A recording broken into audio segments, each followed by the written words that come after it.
भारत का संघीय ढांचा है, राज्य सरकारों के पास भी अपने अधिकार हैं। पर जहां तक रही बात इस विषय की, पहले ही लोक जनशक्ति पार्टी रामविलास इस बात को स्पष्ट कर चुकी है कि हमारी पार्टी की नीति इस सोच को लेकर एकदम स्पष्ट है। हम लोग नहीं समर्थन करते हैं इस बात को। मुझे लगता है जाति की नहीं, जमात की बात होनी चाहिए। सुप्रीम कोर्ट का यह फैसला आया था, उस वक्त नीतीश कुमार की जेडीयू पार्टी ने स्वागत किया था, जीतन राम मांझी ने समर्थन किया था, लेकिन कहीं ना कहीं पशुपति पारस और चिराग पासवान ये दो बड़े चेहरे थे जिन्होंने खुले तौर पर इसका विरोध जताया था। और जाहिर सी बात है कि इससे कहीं ना कहीं बीजेपी ने एक बड़ी गलती जरूर कर दी है। नमस्कार, मैं नाज़मीन खान और आप देख रहे हैं SPN 9 न्यूज़। हरियाणा में न्याप सिंह सैनी के 17 अक्टूबर को मुख्यमंत्री पद की शपथ के बाद अगले ही दिन कैबिनेट बैठक में एक बड़ा फैसला लिया गया। फैसला आरक्षण के मुद्दों को लेकर था। वो आरक्षण का मुद्दा जिसमें वर्गीकरण की बात कही गई थी। कोटे के अंदर कोटे के प्रावधान को लेकर हरियाणा सरकार ने सहमति जताई। 1 अगस्त को सुप्रीम कोर्ट के तहत फैसला सुनाया गया था कि हम आरक्षण के अंदर कोटे का प्रावधान तय करेंगे, यानी कि अब हम SC और ST वर्ग में उन वंचित जातियों को भी अब आरक्षण का लाभ पहुंचाएंगे जो लंबे समय से आरक्षण का लाभ नहीं उठा पा रहे हैं। सुप्रीम कोर्ट के इस फैसले के बाद NDA के कई सहयोगी दलों द्वारा विरोध प्रदर्शन किया गया। भारत बंद के दौरान प्रदर्शन किया गया। यहाँ तक कि दर्शाया गया कि जो आरक्षण का फैसला सुनाया गया है ये सही नहीं है, बल्कि इस फैसले को बदला जाना चाहिए। प्रधानमंत्री नरेंद्र मोदी के नेतृत्व में एक बैठक हुई और इस बैठक के जरिए फैसला ये भी सुनाया गया कि जो कोटे के अंदर कोटे का प्रावधान है हम उस पर रोक लगाएंगे। इस प्रावधान को समाप्त करने की बात कही गई। इसके बाद मामला शांत हो जाता है, लेकिन हरियाणा में न्याप सिंह सैनी के जरिए इस फैसले को अनुमति दे दी जाती है। ये कहा जाता है कि आज से ही हम आरक्षण पर सुनाए गए इस फैसले को लागू करने के लिए तैयार हैं। जहां हरियाणा में न्याप सिंह सैनी ने यह फैसला लिया तो इससे विपरीत NDA के कई और सहयोगी दल निकलकर सामने आए जो इसका पुरजोर विरोध करते हुए दिखाई दिए। इसमें लोक जनशक्ति पार्टी रामविलास अध्यक्ष चिराग पासवान मुखरता के साथ अपनी आवाज को बुलंद करते हुए नजर आए। क्या कुछ चिराग पासवान कह रहे हैं, पहले आप वो सुनिए। सर, आप रिजर्वेशन को अलाउ कर दिया गया है हरियाणा सरकार के जरिए से। देखिए, भारत का संघीय ढांचा है, राज्य सरकारों के पास भी अपने अधिकार हैं। पर जहां तक रही बात इस विषय की, पहले ही लोक जनशक्ति पार्टी रामविलास इस बात को स्पष्ट कर चुकी है कि हमारी पार्टी की नीति इस सोच को लेकर एकदम स्पष्ट है। हम लोग नहीं समर्थन करते हैं इस बात को। मुझे लगता है जाति की नहीं, जमात की बात होनी चाहिए। और ख़ास तौर पर जब आप अनुसूचित जाति का जब आप जिक्र करते हैं जिसका आधार छुआछूत रहा है, अनटचेबिलिटी रहा है, जब तक ये मानसिकता कुछ ऐसे असामाजिक तत्वों की जो आज भी छुआछूत के आधार पर भेदभाव की भावना रखते हैं, ऐसे में फर्दर बाइफर्केशन, सब क्लासिफिकेशन अगर इस तरीके से अगर होता है तो इससे कहीं ना कहीं जो हक हैं, जो अधिकार हैं इस पूरी जमात के, अनुसूचित जाति के, उसमें कहीं ना कहीं बाधाएं और ज़्यादा बढ़ेंगी, परेशानियां और ज़्यादा बढ़ेंगी।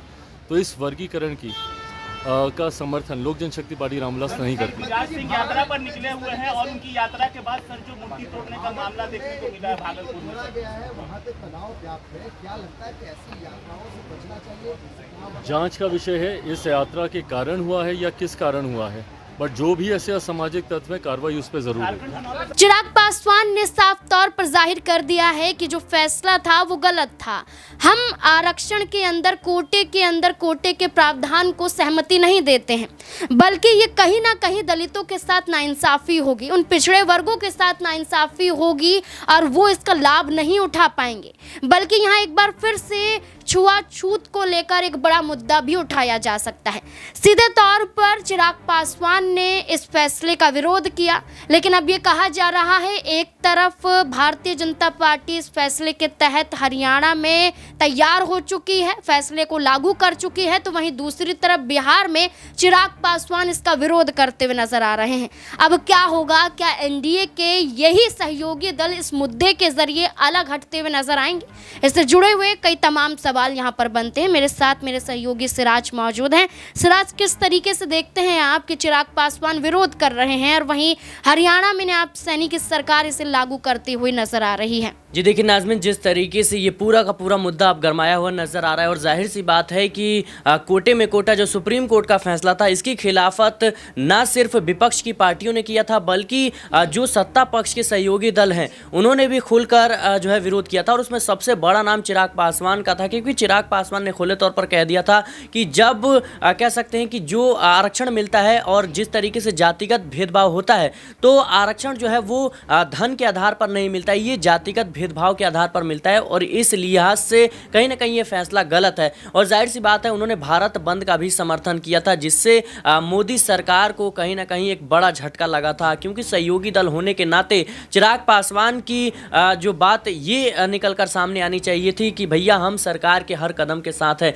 लेकिन सुप्रीम कोर्ट का फैसला आने के बाद जब भारत बंद का ऐलान होता है, उस वक्त चिराग पासवान खुलकर सामने आए और नतीजा ये हुआ कि प्रधानमंत्री नरेंद्र मोदी ने एससी और एसटी वर्ग के तमाम जो उनके नेता थे उनके साथ उन्होंने बैठक की और चिराग पासवान खुद कैमरे पर आकर बोलते हैं कि प्रधानमंत्री जी ने आश्वासन दिया है कि ये फैसला, ये प्रावधान जो है वो लागू नहीं किया जाएगा। लेकिन आप देखिए चुनाव खत्म हो गए और जिस तरीके से हरियाणा में ये बड़ा फैसला लिया गया है, इसका इम्पैक्ट आने वाले समय में एनडीए गठबंधन पर पड़ेगा। इसके साथ ही आप देखेंगे कि महाराष्ट्र और झारखंड चुनाव पर भी पड़ेगा, क्योंकि बीजेपी ने कह सकते हैं कि हरियाणा चुनाव से पहले ये तमाम तरह की बातें नहीं की थी, आरक्षण को लेकर कोई भी बात नहीं कही गई थी।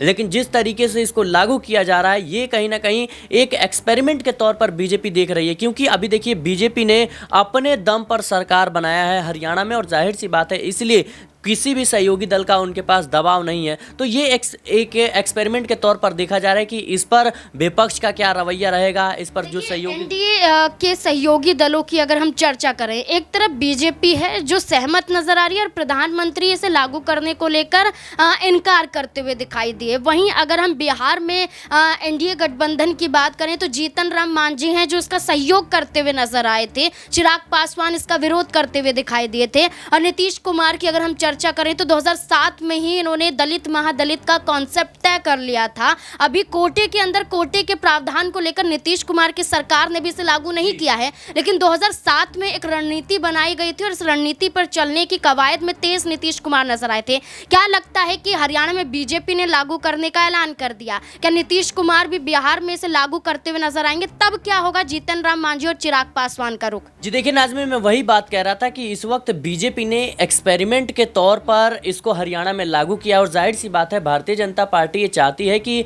इस फैसले के बाद जो विपक्ष के लोग हैं उनका क्या रुख रहने वाला है और साथ ही जो सहयोगी दल इसका विरोध कर रहे हैं उनका क्या रुख रहने वाला है। क्योंकि देखिए जब सुप्रीम कोर्ट का यह फैसला आया था उस वक्त नीतीश कुमार की जेडीयू पार्टी ने स्वागत किया था, जीतन राम मांझी ने समर्थन किया था, लेकिन कहीं ना कहीं पशुपति पारस और चिराग पासवान ये दो बड़े चेहरे थे जिन्होंने खुले तौर पर इसका विरोध जताया था। और जाहिर सी बात है कि इससे कहीं ना कहीं बीजेपी ने एक बड़ी गलती जरूर कर दी है, क्योंकि देखिए सर पर चुनाव है और जो सहयोगी दल है कहीं ना कहीं वो इसका विरोध अगर करने लग जाएं, जो कि चिराग पासवान ने खुले तौर पर कर दिया है, तो फिर एनडीए में खटपट की स्थिति बन सकती है और गठबंधन पे खतरा जो है मंडरा सकता है। और वैसे ही बीजेपी की जो केंद्र में सरकार है वो कहीं ना कहीं बैसाखियों के सहारे है और जो तमाम सहयोगी दल हैं उनकी बदौलत है। तो अगर आपस में ये तमाम दल लड़ते हुए नजर आते हैं तो फिर जो गठबंधन है उसमें अनबन की स्थिति पनप सकती है और ये बीजेपी के लिए कोई कह सकते हैं सही बात नहीं होगी। क्योंकि आप देखिए कि कई राज्यों में विधानसभा के चुनाव होने और सहयोगियों को साथ लेकर चलने में ही